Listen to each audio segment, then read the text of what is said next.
এখন কথা হলো, আমরা যদি যাকাত আদায় করে দিই তাহলে আমাদের কি লাভ হবে? এক নম্বর, যাকাত আদায় যদি আমরা করি তাহলে কেমন যেন আমার উপর আল্লাহর পক্ষ থেকে অর্পিত একটা ফরজ বিধানকে আমি আদায় করে দিলাম। এটাই হলো সবচেয়ে বড় ফজিলত। আমার আল্লাহ আমাকে সম্পদ দিয়েছেন, যাকাতের বিধান দিয়েছেন, আমি যাকাত আদায় করে দিলাম। তার মানে আমি আমার আল্লাহর একটা বিধান এই রমজান মাসে আমি আদায় করে দিলাম। হাদিস শরীফের মধ্যে রাসূল আকরাম সাল্লাল্লাহু আলাইহি সাল্লাম বলেন, মান আদাইতা যাকাতা ফাকাদ কাযাইতা মা আলাইক। তুমি যদি নাকি যাকাত আদায় করে দাও তাহলে আল্লাহর পক্ষ থেকে যে বিধানটা তোমাকে দেওয়া হয়েছে তুমি আল্লাহর দেওয়া সেই বিধানটাকে আদায় করে দিলে।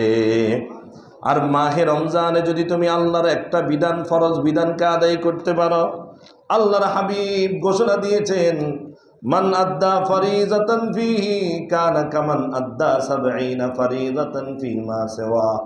মাহে রমজানে যে ব্যক্তি আল্লাহর দেওয়া একটা ফরজ বিধানকে আদায় করবে, আল্লাহ তাআলা তাকে ৭০টা ফরজ বিধান আদায় করার সওয়াব দিয়ে দিবে।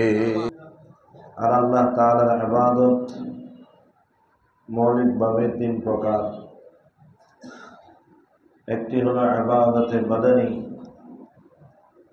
অর্থাৎ শারীরিক ইবাদত, যে ইবাদতগুলো আমরা যদি করি আমাদের শরীরের প্রয়োজন, শরীরের শক্তির প্রয়োজন। যেমন নামাজ আদায় করা, এটা আমাদের শারীরিক ইবাদত। এখন আমরা সিয়াম সাধনা করছি, রোজা রাখছি, এটাও আমাদের শারীরিক ইবাদত।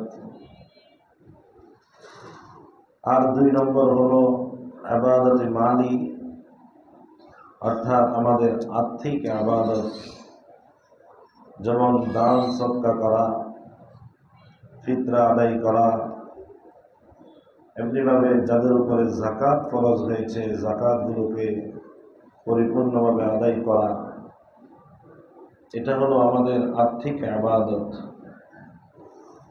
আর ৩ নম্বর হলো ইবাদতে মালি ও বাদানী, যে ইবাদতটি করার জন্য আমাদের শারীরিক শক্তিরও প্রয়োজন, অর্থেরও প্রয়োজন। যেমন পবিত্র হজ আদায় করা। তো মাহে রমজান উপলক্ষে আমরা যেভাবে সর্বপ্রথম প্রকারের ইবাদত, অর্থাৎ শারীরিক ইবাদত করছি নামাজের মাধ্যমে, সিয়াম সাধনার মাধ্যমে, ঠিক তেমনিভাবে মাহে রমজান উপলক্ষে আমরা প্রায় সবাই দ্বিতীয় প্রকারের ইবাদত করার চেষ্টা করি। সেটি হলো আমাদের আর্থিক ইবাদত। অনেক ভাই অনেকভাবে দান সদকা করে আসছি, করছি। যাদের উপরে যাকাত ফরজ হয়েছে তারাও যাকাত আদায় করার চেষ্টা করছি। তো মনে রাখবেন, আমাদের আর্থিক ইবাদতের মধ্য থেকে সবচেয়ে গুরুত্বপূর্ণ হলো যাকাত। আমাদের যাকাত আমাদেরকে পরিপূর্ণভাবে পুঙ্খানুপুঙ্খানুভাবে হিসাব করে আমাদের যাকাত আদায় করে দেওয়া, এটা শরীয়তের বিধান, ফরজ বিধান। এবং এটা আমাদের ঈমান পরিপূর্ণতার, ঈমানের 5টি স্তম্ভ, ইসলামের 5টি স্তম্ভের মধ্য থেকে অন্যতম একটা স্তম্ভ হলো যাকাত আদায় করা। যাকাতের গুরুত্ব আল্লাহ তাআলার নিকট কেমন? বলে আল্লাহর দরবারে নামাজের গুরুত্ব যেমন, যাকাতের গুরুত্ব তেমন। সুবহানাল্লাহ। এই জন্য আল্লাহ তাআলা কোরআনুল কারীমের মধ্যে প্রায় যত জায়গায় নামাজের কথা বলেছেন সাথে সাথে যাকাতের কথা বলেছেন। আকিমুস সালাহ ওয়া আতুজ যাকাহ। আল্লাহ বলেছেন নামাজ কায়েম করো এবং যাকাত প্রদান করো। কোরআনুল কারীমের মধ্যে আল্লাহ তাআলা প্রায় 30টা জায়গায় নামাজের সাথে যাকাতের কথা আলোচনা করেছেন। সুবহানাল্লাহ। কোন মুফাসসিরিনে কেরাম বলেন না 27টা জায়গায় আল্লাহ তাআলা নামাজের সাথে যাকাতের কথা আলোচনা করেছেন, আর বাকি 3 জায়গায় আল্লাহ তাআলা পৃথকভাবে যাকাতের কথা আলোচনা করেছেন। মোট পুরা কোরআনুল কারীমের মধ্যে আল্লাহ তাআলা 30 বার যাকাতের কথা আলোচনা করেছেন। সুবহানাল্লাহ, 30 বার। এটার দ্বারা আল্লাহ তাআলা এই কথা বুঝালেন যাকাতের এই বিধান আল্লাহ তাআলার অত্যন্ত গুরুত্বপূর্ণ একটা বিধান। এমনকি এটা ইসলামের একটি 5টি স্তম্ভের একটি স্তম্ভ। হাদিস শরীফের মধ্যে রাসূল আকরাম সাল্লাল্লাহু আলাইহি ওয়াসাল্লাম বলেন ইসলামের মূল ভিত্তি হলো কয়টি জিনিসের উপর? 5টি জিনিসের উপর।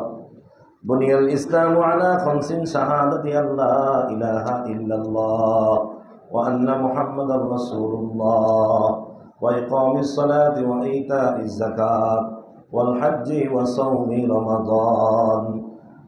রাসূল আকরাম সাল্লাল্লাহু আলাইহি ওয়াসাল্লাম বলেন ইসলামের মূল ভিত্তি হলো 5টি জিনিসের উপর। 1 নম্বর হলো ঈমান আনা, আর ঈমানের কালিমা হলো সবাই বলেন লা ইলাহা ইল্লাল্লাহু মুহাম্মাদুর রাসূলুল্লাহ। এক আল্লাহকে বিশ্বাস করা, নবী মুহাম্মদকে রাসূল আকরাম সাল্লাল্লাহু আলাইহি ওয়াসাল্লামকে আল্লাহর নবী হিসাবে বিশ্বাস করা। 2 নম্বর হলো নামাজ কায়েম করা, 3 নম্বর হলো যাকাত আদায় করা, 4 নম্বর হলো মাহে রমজানে রোজা রাখা, 5 নম্বর হলো যাদের উপর হজ ফরজ হয়ে গেছে হজ আদায় করা। এই 5টা স্তম্ভ হলো ইসলাম। যার ভিতরে একটা স্তম্ভ নাই তার মানে তার কাছে ইসলাম পরিপূর্ণ নাই। মনে করেন আপনি যদি একটা তাঁবু টানাবেন, ওই তাঁবু টানানোর জন্য আপনার 5টা স্তম্ভর প্রয়োজন আছে, 4 কোণায় 4টা স্তম্ভর প্রয়োজন আছে, মাঝখানে একটা স্তম্ভের প্রয়োজন আছে। যদি নাকি এক কোণার একটা স্তম্ভ না থাকে, আপনার তাঁবু থাকবে ঠিক, তবে আপনার তাঁবুটা পরিপূর্ণভাবে সেটিং হবে না। ঠিক তদ্রূপভাবে ইসলামের 5টা স্তম্ভ আছে। আমি আর আপনি যদি যাকাত আদায় না করি, ইসলাম আমার কাছে আছে এটা বলা যাবে, কিন্তু ইসলামের একটা পাশ ভেঙে আছে, পরিপূর্ণভাবে নাই। এই জন্য যাদের উপরে যাকাত ফরজ হয়ে গেছে যাকাত আদায় করা। হযরত আব্দুল আজিজ ইবনে উমাইর রাহমাতুল্লাহি আলাইহি বলেন মানুষ নামাজের ইবাদতের মাধ্যমে আল্লাহ তাআলার অর্ধেক পথ পর্যন্ত পৌঁছতে পারে, আর মানুষ যখন রোজা রাখে ওই রোজা রাখার মাধ্যমে বান্দা আল্লাহর দরজা পর্যন্ত পৌঁছে যায়। আর বান্দা যখন যাকাত আদায় করে ওই যাকাতের মাধ্যমে বান্দা সরাসরি আল্লাহ পর্যন্ত পৌঁছে যায়। কিন্তু আজকে আমরা অনেক ভাই আছি নামাজ পড়ি, দ্বীনের উপর চলি, মাশাআল্লাহ, যাকাত আদায় করি না। কেউ যদি আদায়ও করে কয়েকটা শাড়ি, কয়েকটা লুঙ্গি, আর কিছু ডালচিনি, তারপরে খেজুর অথবা কিছু গরিব দুঃখীকে দিয়া মোটামুটিভাবে শেষ যাকাত দিয়ে দিছে। কিন্তু অথচ শরীয়তের বিধান হলো আমার যাকাত যদি নাকি 100 টাকা আমার উপরে ফরজ হয়, আমি যদি 99.99 আদায় করি, একটা পয়েন্ট আদায় করে নাই, শরীয়ত বলে তোমার যাকাত আদায় হয় নাই। যাকাত পরিপূর্ণভাবে আদায় করতে হবে। এখন কথা হলো যাকাত কাদের উপর খরচ হয়? 1 নম্বর হলো আকিল হতে হবে, বুদ্ধিমান। কোনো পাগলের উপরে সম্পদ থাকলেও ওই পাগলের উপরে যাকাতের বিধান আসবে না। আকিল হতে হবে, বুদ্ধিমান হতে হবে। 2 নম্বর হলো বালেগ হতে হবে। 3 নম্বর হলো তো মুসলমান হতে হবে। 4 নম্বর হলো তার নেশাব পরিমাণ সম্পদ থাকতে হবে। 5 নম্বর হলো ওই নেশাবের উপরে 1 বছর অতিবাহিত হতে হবে। তা আমরা সবাই তো মুসলমান, একটা শর্ত পাওয়া গেল, আমরা সবাই আকেল, আমাদের বুদ্ধি আছে, আমরা পাগল নয়, দ্বিতীয়টাও পাওয়া গেল। 3 নম্বর হলো আমরা সবাই প্রায় বালেগ, প্রাপ্তবয়স্ক। এই 3টা আমাদের মধ্যে পাওয়া গেল। বাকি 2টা নিয়ে কারো কাছে 2টা আছে অথবা নাই। 4 নম্বর হলো নেশাব পরিমাণ সম্পদ হতে হবে। এই নেশাব পরিমাণ সম্পদ কতটুকু, আমি সংক্ষেপে আপনাদেরকে 4টা পয়েন্ট দিব। 1 নম্বর হলো যাদের কাছে স্বর্ণ আছে, আর কোনো মাল নাই, শুধু স্বর্ণ আছে, টাকাও নাই আর অন্য কোনো জিনিসও নাই, আছে শুধু কি স্বর্ণ। তাহলে স্বর্ণের নেশাব হলো 7.5 ভরি পরিমাণ স্বর্ণ যদি কমপক্ষে তার কাছে থাকে, তার উপরে এটাই হলো তার নেশাব। তার উপরে 1 বছর অতিবাহিত হওয়ার পর যাকাত ফরজ হয়ে যাবে। 2 নম্বর হলো স্বর্ণ নাই, শুধু আছে রূপা, আর অন্য কোনো ব্যবসায়ী সম্পদ ইত্যাদি কিচ্ছু নাই, শুধু রূপা আছে। ওই রূপা যদি হয় তাহলে 52.5 তোলা রূপা যদি নাকি তার থাকে, কমপক্ষে 52.5 তোলা রূপা যদি তার কাছে থাকে, তাহলে তার উপরে যাকাত ফরজ হয়ে যাবে।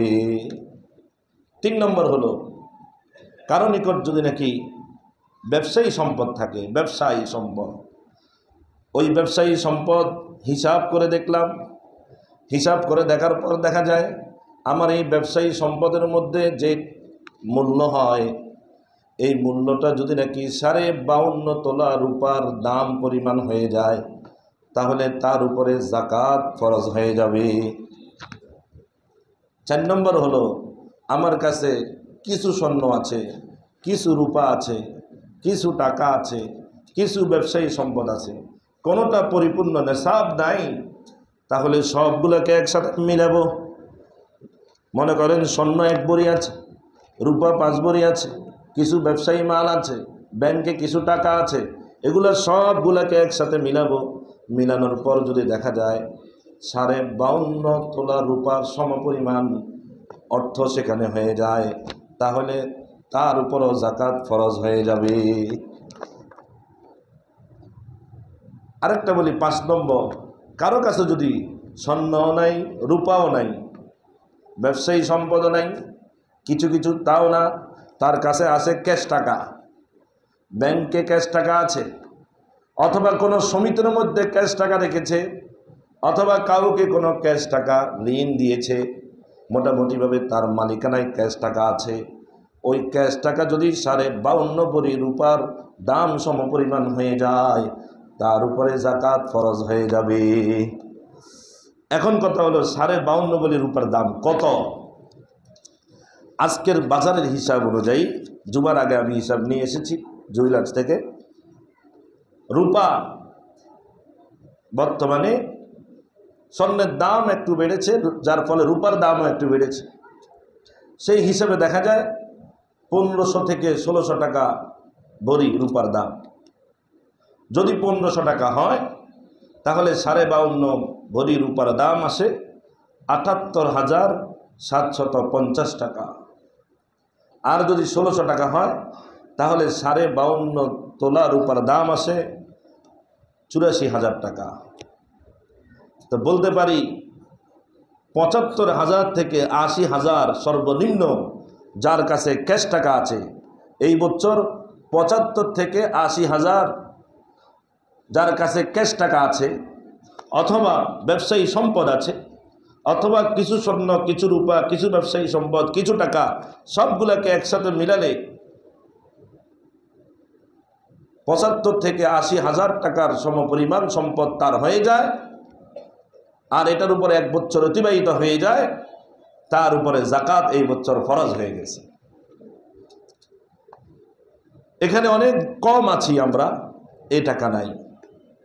এখন তো অনেক ভাই আছে ব্যবসা করে, ওই ব্যবসা করার পরে ব্যাংক ব্যালেন্সের মধ্যে টাকা রাখে, নিজের নামে টাকা রাখে, নিজের ছেলে সন্তানের নাম দিয়ে টাকা রাখে, নিজের স্ত্রীর নাম দিয়ে টাকা রাখে, বিভিন্ন সমিতির মধ্যে টাকাগুলো ইনভেস্ট করে। কি বলে, আছে না নাই? দেখা গেল একজন ভ্যান চালক, রিক্সা চালক, এমনকি একজন দিন মজুর, তাদের কাছেও এখন লাখ লাখ টাকা পাওয়া যায়। শুধু তাই না, একজন ভিক্ষুকের কাছেও লাখ লাখ টাকা পাওয়া যায়। যাকাত ফরজ হয়ে যাবে কত বলেন? 75 থেকে 80,000 বলেন, আবার বলেন 75 থেকে 80,000 কমপক্ষে কারো কাছে যদি থাকে, তাহলে তার উপর যাকাত, 1 বছর অতিবাহিত হলে যাকাত ফরজ হয় না। আবার বলেন কত?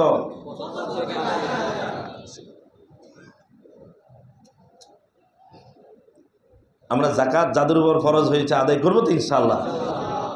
দেখবেন এই হিসাব যদি করি, তাহলে যাকাত খাওয়ার লোক কিন্তু খুব সংখ্যায় কি কম। অনেক ভাই যাকাত দেনওয়ালা হয়ে যান।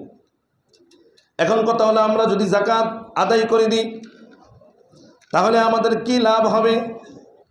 1 নম্বর, যাকাত আদায় যদি আমরা করি তাহলে কেমন যেন আমার উপর আল্লাহর পক্ষ থেকে অর্পিত একটা ফরজ বিধানকে আমি আদায় করে দিলাম।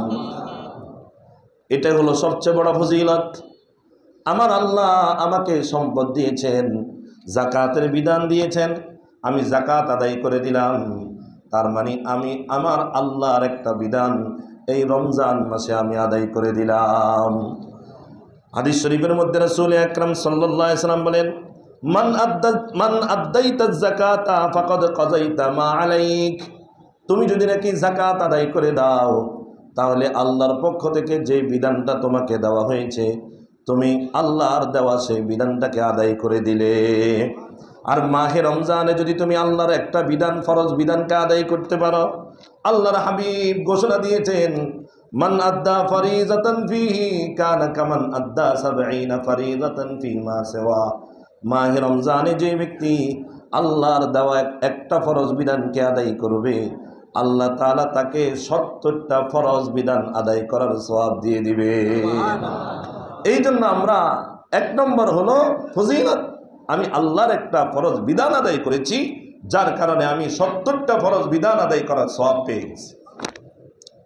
তবে মনে রাখবেন, যাকাত আদায় করার সাথে রমজানের সাথে কোনো সম্পর্ক নাই, যে রমজান আসলেই যাকাত আদায় করতে হবে, এটার কোনো সম্পর্ক নাই।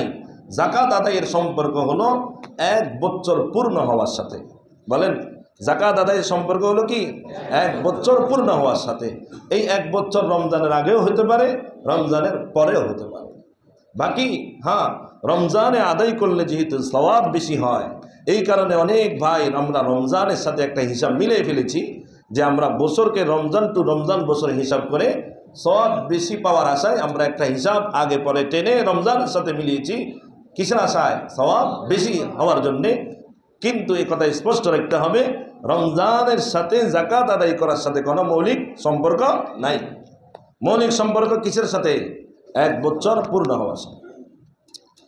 2 নম্বর ফজিলত হলো, যে ব্যক্তি যাকাত আদায় করলো, ওই ব্যক্তির যাকাতের সাথে তার ইসলামের সাথে সম্পর্ক। যে যাকাত আদায় করবে তার ইসলাম এরকমভাবে পরিপূর্ণ হয়ে যাবে, আর যে যাকাত আদায় করবে না তার ইসলাম অসম্পূর্ণ থেকে যাবে। এই কারণে রাসূল আকরাম সাল্লাল্লাহু আলাইহি সাল্লাম বলেন, ইন্না তামামা ইসলামিকুম আন তুআদ্দু যাকাতা আমওয়ালিকুম। রাসূল আকরাম সাল্লাল্লাহু আলাইহি সাল্লাম বলেন, নিশ্চয় তোমাদের ইসলামের পরিপূর্ণতার একটি সম্পর্ক যাকাতের সাথে আছে। সুতরাং যারা যাকাত আদায় করবে তাদের ইসলামটা পরিপূর্ণ হয়ে যাবে। সুবহানাল্লাহ। 3 নম্বর ফজিলত হলো, যারা যাকাত আদায় করবে আল্লাহ তাআলার রহমতের ভান্ডার তাদের জন্য উন্মুক্ত করে দিবেন। সুবহানাল্লাহ। যেমন কোরআনুল কারীমের মধ্যে আল্লাহ তাআলা বলেন, ওয়া রাহমাতি ওয়াসিআত কুল্লা শাই ফাসাকতুবুহা লিল্লাযীনা ইয়াত্তাকুনা ওয়া ইউতুনাজ যাকাত। আল্লাহ তাআলা কোরআনুল কারীমের মধ্যে বলেন, ওয়া রাহমাতি ওয়াসিআত কুল্লা শাই। আল্লাহ বলেন, ও আমার বান্দারা, আমার রহমত এত ব্যাপক যে সারা পৃথিবী আসমান জমিন, আসমান জমিনের উপরে নিচে, আসমান জমিনের মাঝখানে, এবং এরকমভাবে আপনার দুনিয়া এবং আখেরাতে সর্ব জায়গায় আমার রহমত অতি ব্যাপক। তবে আমি আমার এই রহমতটা ওই ব্যক্তির জন্য আমি নির্ধারণ করে দিব যে ব্যক্তি আমি আল্লাহকে ভয় করে তার সম্পদের জাকাতগুলোকে আদায় করে দেয়। সুবহানাল্লাহ।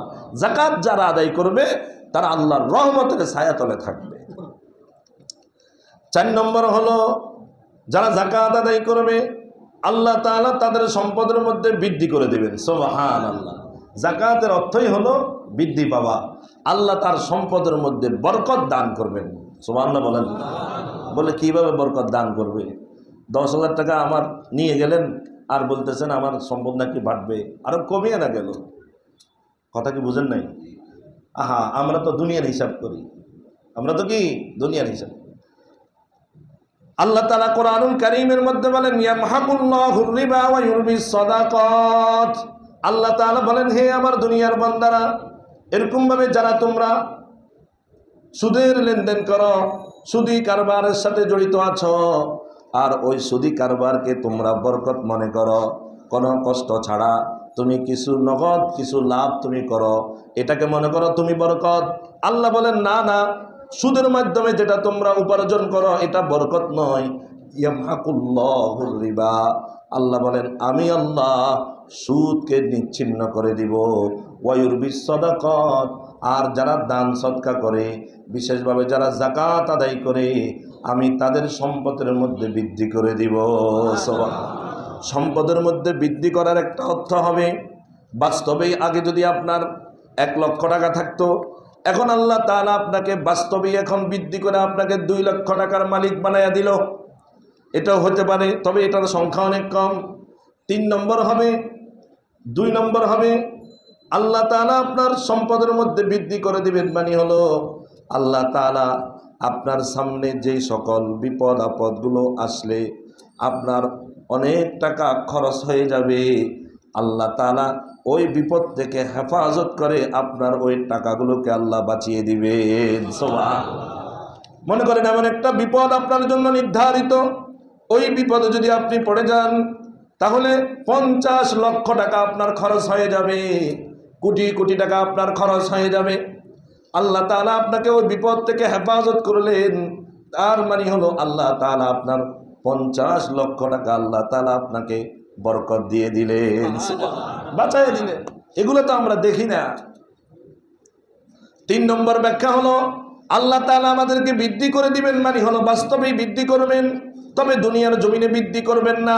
আল্লাহ বলেন বান্দারে তোমাকে আমি সম্পদ দিয়েছি, যতটুকু সম্পদ তোমার দুনিয়ার প্রয়োজন আছে আমি ততটুকু সম্পদ তোমাকে দিয়েছি, তুমি যাকাত আদায় করো। আমি বলছি তুমি যাকাত আদায় করলে তোমাকে বৃদ্ধি করে দিব, তবে দুনিয়াতে বৃদ্ধি করলে ওই টাকা দিয়ে তুমি আমি আল্লাহর নাফরমানির মধ্যে লিপ্ত হয়ে যাইবা। আমি আল্লাহ দেখলাম তোমার আমল নামার মধ্যে তেমন কোনো নেক আমল নাই, অথবা যে আমল আছে ওই আমল দিয়ে তুমি জান্নাত যেতে পারবে না। এই জন্য আমি আল্লাহ তোমার ওই জাকাতের কারণে যে আমি তোমাকে অতিরিক্ত বরকত দিব, সেটা আমি তোমাকে দুনিয়াতে দিব না, আখেরাতে আমি আল্লাহ তোমার জাকাতের এমন বরকত দিব, এমন নেকি দিব, ওই নেকিগুলা মিজানের পাল্লাই দিবে, তোমার মিজানের পাল্লা ভারী হয়ে যাবে। এর বিনিময়ে আমি আল্লাহ তোমাকে জান্নাত দিয়ে দিব। আল্লাহ আখেরাতে দিয়ে দিবে। কেমন দিবে আল্লাহ কোরআনুল কারীমের মধ্যে একটা দৃষ্টান্ত দিয়েছেন, মাসালুল লাযীনা ইউনফিকুনা আমওয়ালাহুম ফি সাবিলিল্লাহ কামাসালি হাববাতিন আমবাতাত সাবআ সানাবিলা ফি কুল্লি সুনবুলাতিন মিআতু হাব্বা। আল্লাহ তাআলা বলেন যারা আল্লাহর হুকুম পালন করে, আল্লাহর রাস্তায় খরচ করে, গরিব দুঃখীকে দান করে, যাকাতগুলোকে আদায় করে, আল্লাহ দৃষ্টান্ত দিয়ে বলেন হে দুনিয়ার মানুষ, যেমনিভাবে তোমরা দুনিয়ার জমিনে একটা ধানের একটা দানা জমিনের মধ্যে যখন তোমরা রোপণ করো, সেখান থেকে এরকমভাবে একটা ধানের চারা বের হয়, আর সেখান থেকে 7টা শীষ বের হয়, আর ওই 7টা শীষের মধ্যে একটার মধ্যে যদি নাকি 100টা করে দান হয়, তাহলে একটা দানের চারার মধ্যে একটা দান থেকে কয়টা দান হলো? বুঝিও না মনে হয়। কয়টা হলো? আল্লাহ বলেন এইভাবে তুমি যদি নাকি আমার হুকুম পালন করে দান সদকা করো অথবা জাকাতগুলোকে আদায় করো, আমি তোমার এক একটা টাকা, জাকাতের এক একটা টাকাকে আমি কম পক্ষে 700 গুণ পর্যন্ত আমি বৃদ্ধি করে দিব। সুবহানাল্লাহ। আবার যদি রমজানে হয়, ওই রমজানে ওই 700কে 70 দিয়ে গুণ পূরণ করলে তার মানে তো আরো অনেক বেশি হয়ে যাবে। সুবহানাল্লাহ। এত নেকি আল্লাহ আমাকে দিয়ে দিবেন আমার এই জাকাতের মাধ্যমে। তাহলে জাকাতের দ্বারাই কি সম্পদ বাড়ে না কমে? বাড়ে। 5 নম্বর হলো, যদি নাকি আমরা জাকাত আদায় করি আমাদের কি লাভ হবে? জাকাত যদি নাকি আদায় করি, আল্লাহ তাআলা আল্লাহর নবীকে বলেন, হে নবী, যারা জাকাত আদায় করে আপনি তাদের জন্য মাগফিরাতের দোয়া করেন। সুবহানাল্লাহ। আল্লাহ কাকে বলছেন? নবী করিম সাল্লাল্লাহু আলাইহি সাল্লামকে বলছেন। যেমন কোরআনুল কারীমের মধ্যে আল্লাহ তাআলা বলেন, খুয মিন আমওয়ালিহিম সাদাকাতান তুতাহিরুহুম ওয়া তুযাক্কিহিম বিহা ওয়া সাল্লি আলাইহিম ইন্না সালাতাকা সাকানুল লাহুম। হে নবী, যাদের উপরে যাকাত ফরজ হয়ে গিয়েছে আপনি তাদের থেকে যাকাতগুলোকে উসুল করে নেন এবং আপনি যাকাতগুলো উসুল করে তাদেরকে পবিত্র করে দেন এবং আপনি তাদের জন্য আল্লাহর দরবারে মাগফিরাতের দোয়া করেন। আল্লাহ তাআলা নবীকে যাকাত প্রদানকারীদের জন্য দোয়া করতে বলেছেন। একটা হাদিসের মধ্যে আছে আল্লাহর নূরের তৈরি ফেরেশতারা যাকাত যারা আদায় করে তাদের জন্য দোয়া করতে থাকে। সুবহানাল্লাহ। একটা হাদিসের মধ্যে আছে প্রতিদিন সকালবেলা 2 জন ফেরেশতা আসমান থেকে জমিনে আসে, আসার পরে ফায়াকুলু আহাদুহুমা আল্লাহুম্মা আতি আল্লাহুম্মা আতি মুনফিকান খালাফা। আয় আল্লাহ, যারা যাকাত আদায় করেছে আপনি তাদেরকে তাদের উত্তম বদলা দিয়ে দেন। সুবহানাল্লাহ। এভাবে ফেরেশতারাও দোয়া করতে থাকে। 7 নম্বর হলো, যারা যাকাত আদায় করবে, যাকাত আদায় করার দ্বারা তাদের বাকি মালগুলো পবিত্র হয়ে যাবে। সুবহানাল্লাহ। যাকাত আদায় করার দ্বারা আমার সম্পদ পবিত্র হয়ে যাবে। যেমন আল্লাহ তাআলা হাবিব রাসূল আকরাম সাল্লাল্লাহু আলাইহি সাল্লাম বলেন, ইন্নাল্লাহা লাম ইউফরিজিজ যাকাতা ইল্লা লিইউতিবা মা বাকিয়া মিন আমওয়ালিকুম। নিশ্চয় আল্লাহ তাআলা তোমাদের উপর যে যাকাতটাকে ফরজ করেছেন এটা আল্লাহ তাআলা এই কারণে ফরজ করেছেন যাতে করে তোমাদের অন্যান্য সকল মালগুলো পবিত্র হয়ে যায়।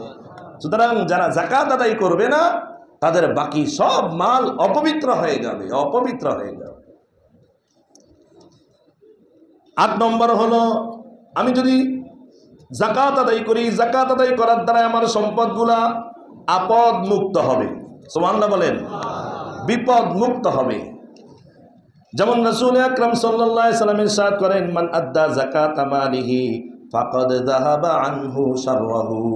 রাসূল আকরাম সাল্লাল্লাহু আলাইহি সাল্লাম বলেন, যারা যাকাত আদায় করবে তাহলে তার সম্পদ থেকে যত অনিশ্চিত আছে, যত বিপদ আছে আল্লাহ তাআলা সকল বিপদকে উঠাইয়া দিবেন। সুবহানাল্লাহ। অনেক সময় দেখা যায় আগুন লেগে পুরো ফ্যাক্টরি নষ্ট হয়ে জ্বলে গেল, এরকমভাবে চোর এসে আমার সকল সম্পদ চুরি করে নিয়ে গেল, এরকমভাবে হঠাৎ করে বিভিন্নভাবে আমার ব্যবসা বাণিজ্য একেবারে ধ্বংস হয়ে গেল।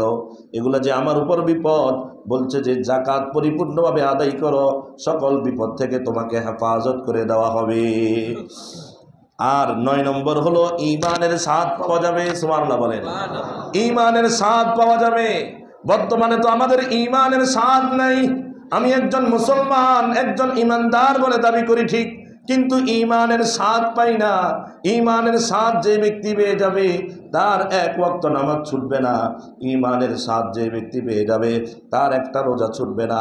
ঈমানের স্বাদ যে ব্যক্তি পেয়ে যাবে সে প্রত্যেকটা আল্লাহর হুকুমকে পালন করবে। ঈমানের স্বাদ যে ব্যক্তি পেয়ে যাবে সে রাসূলের সুন্নাহ অনুযায়ী চলবে।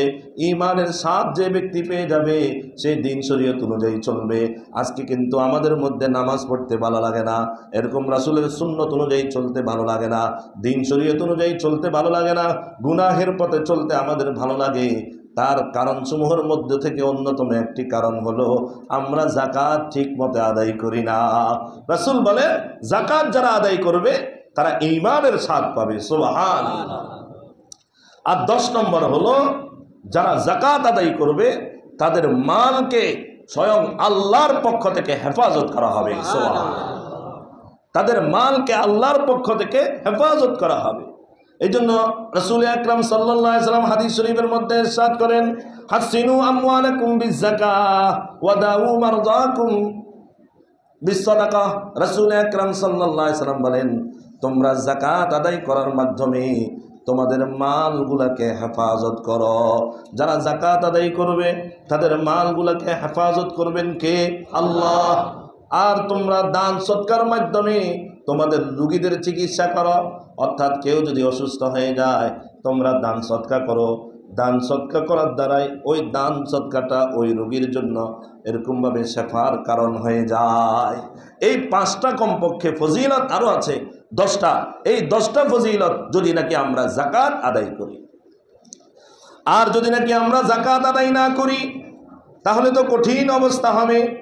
যাদের উপর যাকাত ফরজ হয়ে গিয়েছে এই বছরের হিসাব অনুযায়ী 75 থেকে 80 হাজার টাকা এই পরিমাণ অতিরিক্ত সম্পদ অথবা নিজের প্রয়োজন থেকে অতিরিক্ত টাকা যার কাছে আছে তার উপরে যাকাত কিন্তু ফরজ। কিন্তু তারপরেও যদি আমি যাকাত আদায় না করি, খুব খেয়াল করেন, 1 নম্বর হলো আমি যদি যাকাত আদায় না করি, আল্লাহ তাআলা কোরআনুল কারীমের মধ্যে যাকাতকে কার সাথে উল্লেখ করছেন? যাকাতকে কার সাথে উল্লেখ করছেন? নামাজের সাথে। কথা বলেন, নামাজের সাথে যাকাতকে উল্লেখ করছেন। 1 নম্বর শাস্তি হবে, আমি যদি নাকি যাকাত আদায় না করি আমার নামাজ কবুল হবে না। নাউজুবিল্লাহ বলেন, নামাজ কবুল হবে না। নামাজ তো পড়তে আসছি, নামাজ কবুল হবে না তো। যেমন রাসূল আকরাম সাল্লাল্লাহু আলাইহি ওয়াসাল্লাম ইরশাদ করেন, মান লাম ইউযাক্কি ফালা সালাতা লাহ। রাসূল আকরাম সাল্লাল্লাহু আলাইহি ওয়াসাল্লাম বলেন, যে ব্যক্তি যাকাত আদায় করে না তার নামাজ কবুল হবে না। তার ফজরের নামাজ কবুল হবে না, জোহরের নামাজ কবুল হবে না, আসরের নামাজ কবুল হবে না, মাগরিবের নামাজ কবুল হবে না, এশারের নামাজ কবুল হবে না, জুমার নামাজও কবুল হবে না, তারাবির নামাজও কবুল হবে না, তাহাজ্জুদের নামাজও কবুল হবে না। আজকে আমাদের উপর যাকাত ফরজ হয়ে গিয়েছে, যাকাত আদায় করি না, কিন্তু 5 ওয়াক্ত নামাজ ইহতিমামের সাথে আদায় করি। মনে রাখবেন আল্লাহ তাআলা যাকাতকে নামাজের সাথে উল্লেখ করে বান্দাকে বুঝাইছে, বান্দা নামাজ যেমনিভাবে আমার কাছে গুরুত্বপূর্ণ ইবাদত, যাকাতও আমার কাছে তেমনিভাবে গুরুত্বপূর্ণ ইবাদত। তুমি যদি নাকি যাকাত আদায় না করো তাহলে তোমার নামাজও কিন্তু আমি আল্লাহর দরবারে কবুল হবে না, নামাজ কবুল হবে না। 2 নম্বর হলো আল্লাহ তাআলা যেই জাতি যাকাত আদায় করবে না ওই জাতিকে আল্লাহ তাআলা দুর্ভিক্ষ দিয়ে দিবেন। সেই জাতি দুর্ভিক্ষের মধ্যে পড়ে থাকবে।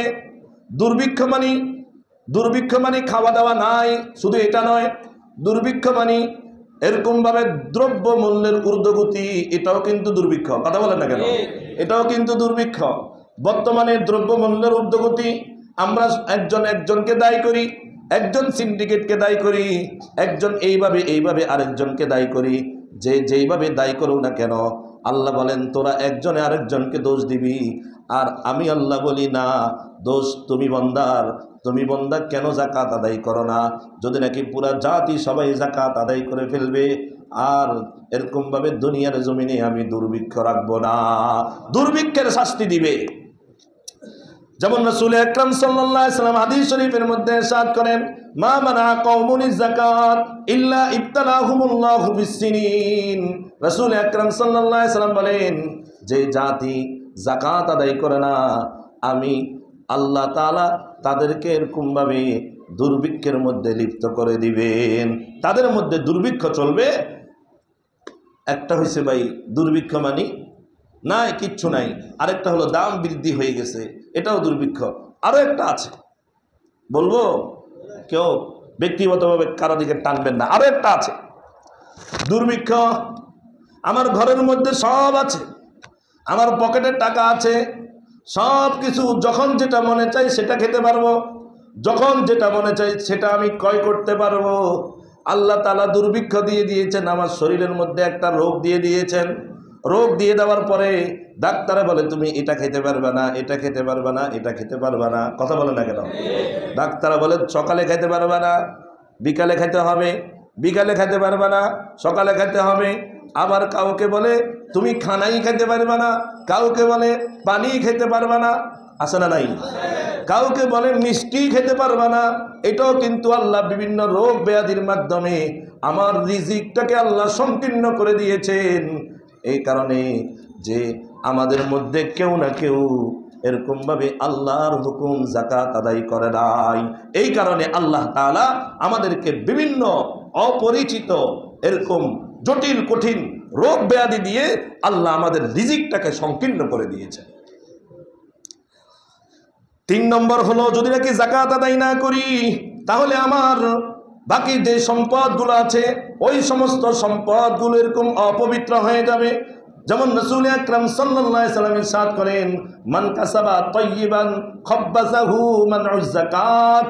রাসূল আকরাম সাল্লাল্লাহু আলাইহি সাল্লাম ইরশাদ করেন, যে ব্যক্তি অনেক কষ্ট করে নিজের রক্ত মাংস এরকমভাবে বিলীন করে ঘাম জড়িয়ে হালাল টাকা কামাই করছে, হালাল টাকা কামাই করার পর যখন সে টাকাটা একটা নেশাব পরিমাণ হয়ে তার উপরে যাকাত ফরজ হয়েছে, কিন্তু সে যাকাত আদায় করে নাই, আল্লাহর হাবিব খুব আফসোস করে বলেন, এই ব্যক্তি কামাইলো হালাল টাকা, যাকাত আদায় না করার কারণে ওই তার যাকাতের মালের দ্বারাই তার সে ঘাম জড়ানো হালাল টাকাটা হারাম হয়ে যাবে, হারাম হয়ে যাবে। আপনার কাছে কথার কথা 1 লক্ষ টাকা আছে, 1 লক্ষ টাকার যাকাত হলো কত? 2500 টাকা। এই 2500 টাকা না দেওয়ার কারণে বাকি 97,000 টাকা আপনার কি হয়ে গেল? হারাম হয়ে গেল, হারাম মিশ্রিত হয়ে গেল। যেমনিভাবে এক বালতি দুধ পবিত্র খাবার, ওই দুধের মধ্যে যদি নাকি 1 ফোঁটা সোনা পড়ে যায়, নাপাক পড়ে যায়, তাহলে যেমনিভাবে আমার পুরো 1 বালতি পবিত্র খাবারটা কি হয়ে গেল? হারাম হয়ে গেল, এরকম অপবিত্র হয়ে গেল। ঠিক তেমনিভাবে আমি যদি যাকাত আদায় না করি, ওই যাকাতের মালটা আমার হালাল টাকাটাকেও হারাম বানায়া দিবে। 4 নম্বর হলো, যদি নাকি কেউ যাকাত না দেয়, আল্লাহ তাআলা তাদেরকে জাতীয় বিপর্যয় তাদের উপরে চাপাইয়া দিবেন। জাতীয় বিপর্যয় বলতে অতিবৃষ্টি, অনাবৃষ্টি। এখন দেখেন, বৃষ্টির সময় বৃষ্টি নাই, শীতের সময় শীত নাই, গরমের সময় গরম আছে হয়তো কম, না হয় আবার অতিরিক্ত কি বেশি। আরে কথা বলেন না কেন? ঋতুগুলো সব উলটপালট হয়ে গেছে না? এটা হলো জাতীয় বিপর্যয়। আল্লাহ তাআলা জাতীয় বিপর্যয় চাপাইয়া দিবেন জাতির উপরে, যে জাতি ঠিক মতে কি করে না? যাকাত আদায় করে না। যেমন হাদিস শরীফের মধ্যে রাসূল আকরাম সাল্লাল্লাহু আলাইহি সাল্লাম ইরশাদ করেন, মা মানা কওমুনিজ যাকাত ইল্লা হাবাসাল্লাহু আনহুমুল কতর। আল্লাহর হাবিব রাসূল আকরাম সাল্লাল্লাহু আলাইহি সাল্লাম বলেন, যে জাতি ঠিকমতে যাকাত আদায় করবে না, রাসূল আকরাম সাল্লাল্লাহু আলাইহি সাল্লাম বলেন, তাদের জন্য আমি আসমানের বৃষ্টিকে বন্ধ করে দিব। এরপরে রাসূল বলেন, আল্লাহ তো বন্ধ করে দিবেন, আল্লাহ আরো বলেন, রাসূল আরো বলেন, যদি নাকি দুনিয়ার জমিনে মানব জাতি ছাড়া আল্লাহর অন্য মাখলুক না থাকতো, তাহলে এদেরকে আর কখনো আল্লাহ বৃষ্টি দিতেন না। কিন্তু যেহেতু সমুদ্রের মধ্যে আল্লাহর অনেক মাখলুক আছে, বন জঙ্গলের মধ্যে আল্লাহর অনেক মাখলুক আছে, যেই মাখলুকগুলো ওই পানির মাধ্যমে তাদের প্রয়োজন পূরণ করে, আল্লাহ বলেন, যে জাতি যাকাত দিবে না, আমি ওই জাতির জন্য বৃষ্টিকে বন্ধ করে দিতাম। কিন্তু আমার কিছু মাখলুক আছে, ওই মাখলুকের কারণে হয়তো বৃষ্টি দিতে হয়, না হলে এদেরকে আমি আর বৃষ্টির পানি দেখাতাম না। কি পরিস্থিতি যাকাত যদি নাকি না দিই। 5 নম্বর, যদি নাকি আমরা যাকাত আদায় না করি, তাহলে আমাদের মাল ধ্বংস হয়ে যাবে। কে বলছেন? রাসূল সাল্লাল্লাহু আলাইহি ওয়াসাল্লাম। কথা বলেন, কে বলছেন? যাকাত যদি না দিই, নিশ্চিত এই মাল ধ্বংস হবে। হয়তো এই মালই ধ্বংস হবে, না হয় ওই মাল আমাকে ধ্বংস করবে, না হয় সেই মাল আমার ঈমান ধ্বংস করবে, না হয় সেই মাল আমার আমল ধ্বংস করবে, না হয় সেই মাল আমার দুনিয়া ধ্বংস করবে, না হয় সেই মাল আমার আখিরাত ধ্বংস করবে। নাউজুবিল্লাহ বলেন।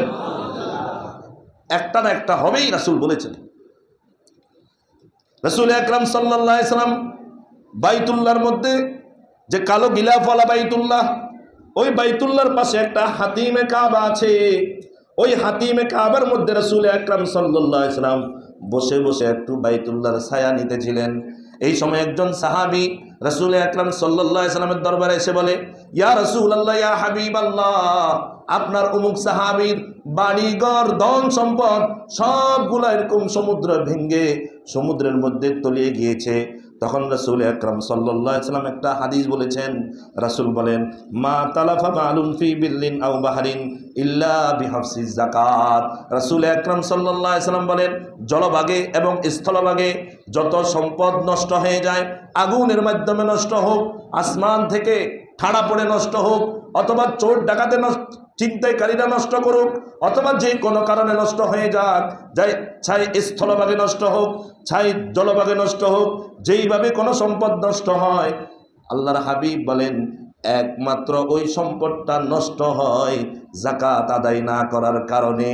কে বলেছেন? এখন তো একটা জাহাজ যদি নাকি ডুবে যায়, তখন গোয়েন্দা বাহিনী কত ধরনের রিপোর্ট সাজানো শুরু করে, এই হয়েছে, সে হয়েছে, এমনি হয়েছে, তেমনি হয়েছে। আল্লাহ রাসূল বলে, এত কথা তালাশ করো কেন?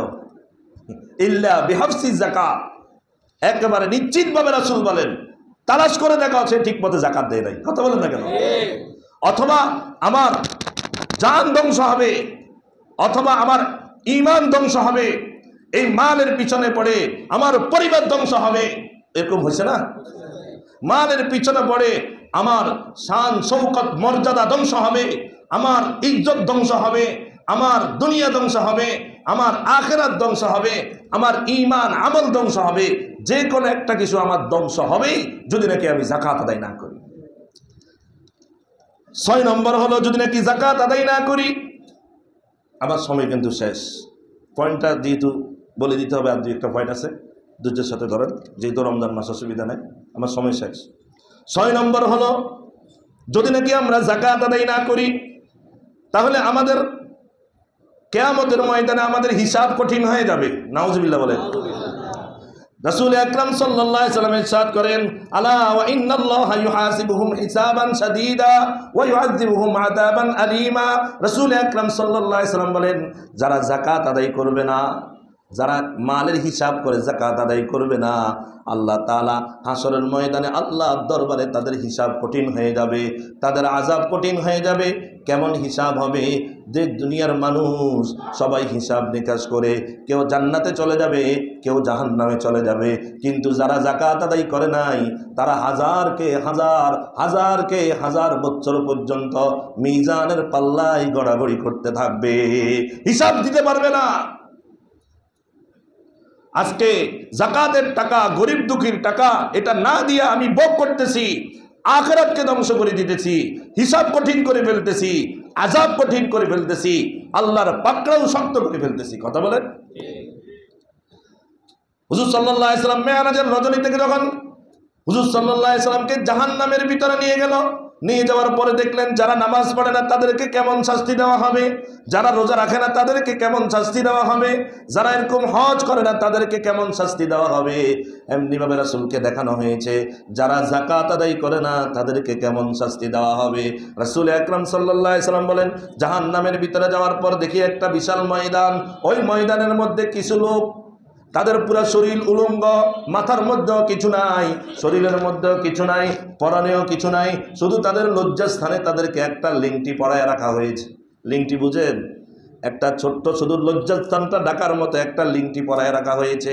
রাসূল আকরাম সাল্লাল্লাহু আলাইহি ওয়াসাল্লাম বলেন, হায় হায়, আমার এই উম্মতগুলা তো দুনিয়ার জমিনে সবগুলা কোটিপতি ছিল, এই তো অনেক কোটিপতি ছিল, এই তো অনেক বড় বাড়ি গাড়ির মালিক ছিল, এই তো একজন বড় ব্যবসায়ী ছিল, এই তো লক্ষ লক্ষ কোটি কোটি টাকা ছিল, আমার সবগুলা এরকমভাবে দেখা যাচ্ছে কোটি কোটি টাকার মালিক। তারা আজকে দুনিয়ার জমিনে তাদের পোশাকের বাহার ছিল, দামি দামি পোশাক, হাজার হাজার লক্ষ লক্ষ টাকার পোশাক, এক পায়ের এক জোড়া জুতার দাম ছিল কয়েক হাজার টাকা, তাদের এক একটা গড়ির দাম ছিল কয়েক লক্ষ টাকা, তাদের এক একটা পোশাকের দাম ছিল কয়েক লক্ষ টাকা। কিন্তু আজকে হাসরের ময়দানে, জাহান্নামের ময়দানে চারিদিকে জাহান্নামের আগুন জ্বলবে, আর সে মাঝখানে পুরা খালি গায়ে ল্যাংটা বাবা হয়ে থাকবে। তার এরকমভাবে শরীরের মধ্যে শুধু একটা লেংটি পরানো হবে। রাসূল আকরাম সাল্লাল্লাহু আলাইহি ওয়াসাল্লাম জিজ্ঞেস করবেন, এরা কারা? হযরত জিবরাইল বলেন, এরা হলো আপনার ওই উম্মত যারা দুনিয়ার জমিনে যাকাত আদায় করে নাই। ল্যাংটা অবস্থায় থাকবে। কি অবস্থা হবে আমার? টাকা তো আছে, যাকাত দিয়ে দে। আয় আল্লাহ আমাদেরকে বুঝার তৌফিক দান করুন। 7 নম্বর হলো যদি নাকি যাকাত আদায় না করে ওই মালগুলাকে সাপ বানাইয়া তাদের গলার সাথে পেঁচাইয়া দেওয়া হবে। নাউজুবিল্লাহ, আর আস্তে কর। যাকাতের নেশাব এই বছরের হিসাব কত কত? 75 থেকে 80, মনে রাখবেন। যেমন কোরআনুল কারীমের মধ্যে আল্লাহ বলেন, ওয়ালা ইয়াহসাবান্নাল্লাযীনা ইয়াবখালুনা বিমা আতাহুমুল্লাহু মিন ফাজলি হুয়া খায়রুল লাহুম বাল হুয়া শাররুল লাহুম সায়ুতাওয়াকুনা মা বাখিলু বিহি ইয়াওমাল কিয়ামা। আল্লাহ তাআলা বলেন, দুনিয়ার জমিনে যারা এরকম ভাবে কৃপণতা করে, আল্লাহর হুকুম পালন করে, যাকাত আদায় করে না, কিয়ামতের ময়দানে তাদের ওই সম্পদগুলোকে তাদের গলার সাথে জড়িয়ে দেওয়া হবে। এখন কথা হলো, গলার সাথে কিভাবে সম্পদ ঝুলানো হবে? হাদিস শরীফের মধ্যে, বুখারী শরীফের হাদিসে এই আয়াতের তাফসীর করে বলেন, রাসূল আকরাম সাল্লাল্লাহু আলাইহি ওয়াসাল্লাম বলেন, মান আতাহু মালান ওয়া লাম ইউআদ্দি যাকাতাহু মুসতিলা লাহু ইয়াউমাল কিয়ামাতি সুজাআন আকরা।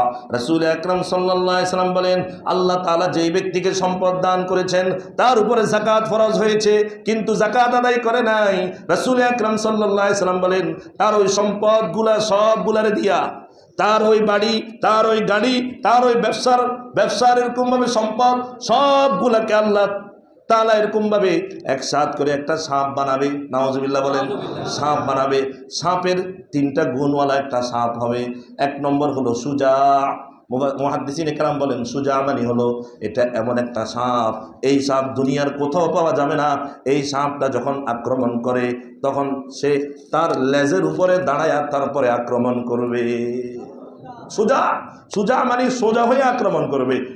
মুহাদ্দিসিনে কেরাম বলেন, সাপের গুণটা এমন হবে, সাপ দাঁড়াতে দাঁড়াতে দাঁড়াতে দাঁড়াতে একেবারে লেজের উপরে দাঁড়াবে, দাঁড়ায় তারপরে আক্রমণ করবে। কত ভয়ঙ্কর আক্রমণ! আকরা, আকরা মানে হলো ওই সাপ অনেক বিষাক্ত হবে।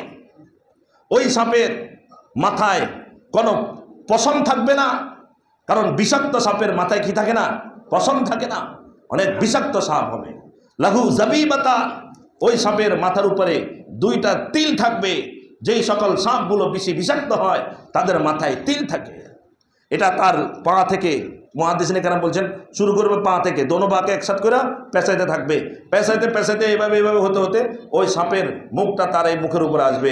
এরপরে তার এখানে এই গালে দংশন করবে, এই গালে দংশন করবে, আর বলবে, আনা মালুকা আনা কানজুকা, আনা মালুকা আনা কানজুকা, আনা মালুকা আনা কানজুকা। আমি তোমার ব্যাংকের টাকা, আমি তোমার বাড়ি, আমি তোমার গাড়ি, আমি তোমার ব্যবসা, আমি তোমার ওই, আমি তোমার সেই, তোমার সম্পদ, তুমি যেগুলা যাকাত আদায় করো নাই, তোমাকে অনির্দিষ্টকালের জন্য এইভাবে আক্রমণ আমি করতেই থাকবো। কে প্রস্তুত আছে এই আক্রমণ গ্রহণ করার জন্য? কেউ আছি? সুতরাং ভাই, যাদের উপরে যাকাত ফরজ হয়ে গেছে, মেহেরবানি করে যাকাতগুলো আদায় করে দেন। এই মাহে রমজান চলে যাচ্ছে, গরিব দুঃখী ঘুরতেছে, তাদেরকে যাকাতটা দিয়ে দেন। তারা সুন্দরভাবে রোজাগুলোকে আদায় করুক। গরিব দুঃখী সুন্দরভাবে যেন ঈদ করতে পারে, এরকম অসুস্থ ব্যক্তি তারা যেন এরকমভাবে চিকিৎসা করতে পারে, যাকাত দিয়ে দেন।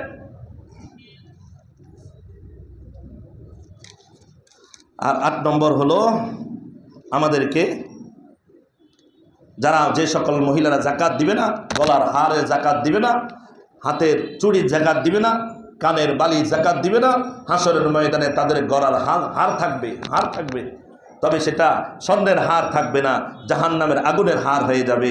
চুড়ি থাকবে, স্বর্ণের চুড়ি থাকবে না, জাহান্নামের আগুনের চুড়ি হয়ে যাবে। কানের বালি স্বর্ণেরটা থাকবে না, জাহান্নামের আগুনেরটা হয়ে যাবে।